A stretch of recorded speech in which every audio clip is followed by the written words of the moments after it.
ज़ारा की बच्ची, तुम्हें पता है इन छुट्टियों के लिए कितने बहाने किए मैडम से मैंने। कभी बोला कि मेरे यहाँ भतीजी पैदा हुई है और फिर बोला मेरी बहन की शादी होने वाली है।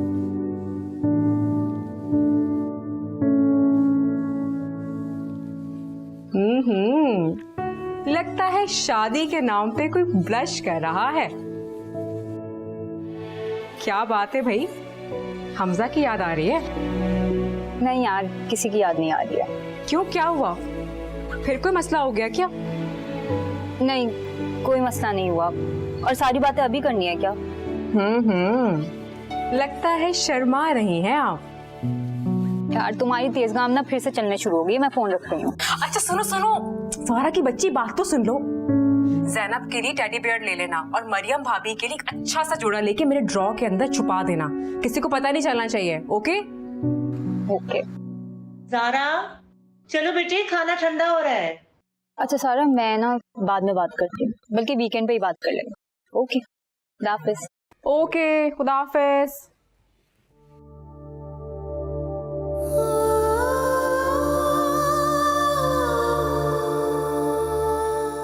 हमजा, अब ये नाम मेरी जिंदगी में कहीं भी नहीं है सारा।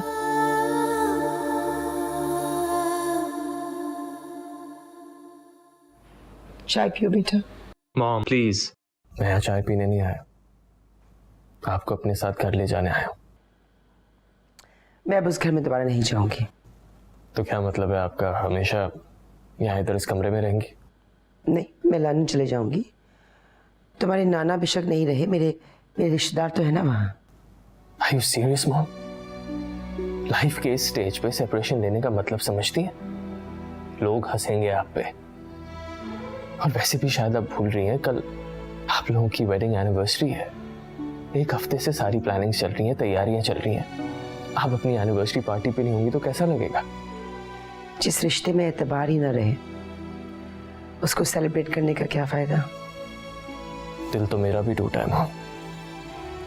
मैं तो ये सोच भी नहीं सकता था ज़ारा और मेरा रिश्ता समिया आंटी के माजी की वजह से टूट जाएगा। 2 दिन की मोहब्बत में तुम्हें इतनी तकलीफ हो रही है तो सोच लो, हमारी शादी को तो 2.5 साल हो चुके हैं और तुम भूल रहे हो कि हमारी भी लव मैरिज थी। आई नो आप बहुत हर्ट हुई हैं, लेकिन घर छोड़ देना किसी बात का हल नहीं है। आप मेरे साथ घर वापस चलें, डैड से बात करके इस मसले को सॉल्व करते हैं। मैं उस शख्स से कभी दोबारा बात ही नहीं करना चाहती। ठीक है फिर, तो मैं भी अब ऐसा काम करूंगा जिसका आप सोच भी नहीं सकते। क्या करोगे? ज़ारा के साथ कोर्ट मैरिज। वैसे भी जो कुछ हुआ है उसमें मेरा या ज़ारा का कोई कसूर नहीं है। तुम पागल हो गए हो? तुम उस लड़की से शादी करोगे जिसकी वजह से सब तमाशा हो रहा है? तो आप जब कल एनिवर्सरी पे नहीं होंगे तब भी तो तमाशा बनेगा। ठीक है, मगर मैं एक शर्त में आऊंगी कि कभी तुमने ज़ारा का नाम लिया या उससे मिलने गए तो मैं तुम्हारे और मुस्तफा की जिंदगी से हमेशा हमेशा के लिए चले जाऊंगी।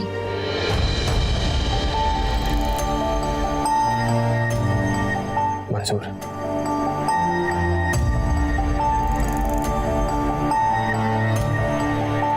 मुझे तो मालूम नहीं अम्मी, शर्जील ने रात में सिर्फ मुझे इतना ही बताया है कि ज़ारा और हमजा का रिश्ता खत्म हो गया है। वो भी इतने परेशान है। अरे तो अपनी फुप्पो से पूछती ना। फुप्पो बता ही ना दे मुझे। वो और ज़ारा तो ऐसे प्रिटेंड कर रही है जैसे कुछ हुआ ही नहीं है। हाँ भाई, समिया आपा तो इतनी गहरी है कि पेट का पानी तक ना हिलने दें। अच्छा हो जो रिश्ता नहीं हुआ, बड़े घर में रिश्ता हो जाता तो समिया आपा और ज़ारा का दिमाग 7वें आसमान पे पहुंच जाता। खुशी तो बहुत है मुझे, लेकिन पता नहीं अब कोई अच्छा रिश्ता कब आएगा, कब ये दोनों लड़कियां मेरे सर से टलेंगी। अरे अब इतनी भी बुरी नहीं है, कल देखो ना कितना अच्छा इस्तकबाल किया था तुम्हारा ज़ारा ने। रहने दे अम्मी, ये तो सब ज़ैनब के आने की वजह से हो रहा है, वरना यहाँ कौन पूछता है मुझे। अरे फिक्र ना करो, तुम्हारी अहमियत भी बढ़ जाएगी। पीर साहब है ना, उनकी दुआ में बड़ा असर है। अभी तो जाओ जाकर देखो कहीं समिया आपा बच्ची को भूखा ना सुला दे। मरियम, अरे बेटे इसको संभालो जरा, मुझे लग रहा है इसको भूख लग रही है। हाय मेरी गुड़िया, आ जाओ मम्मा के पास। समियापा मैं ऐसे यही कह रही थी, कब से समियापा बच्ची को बहला रही हैं, कहीं बच्ची भूखी ना सो जाए।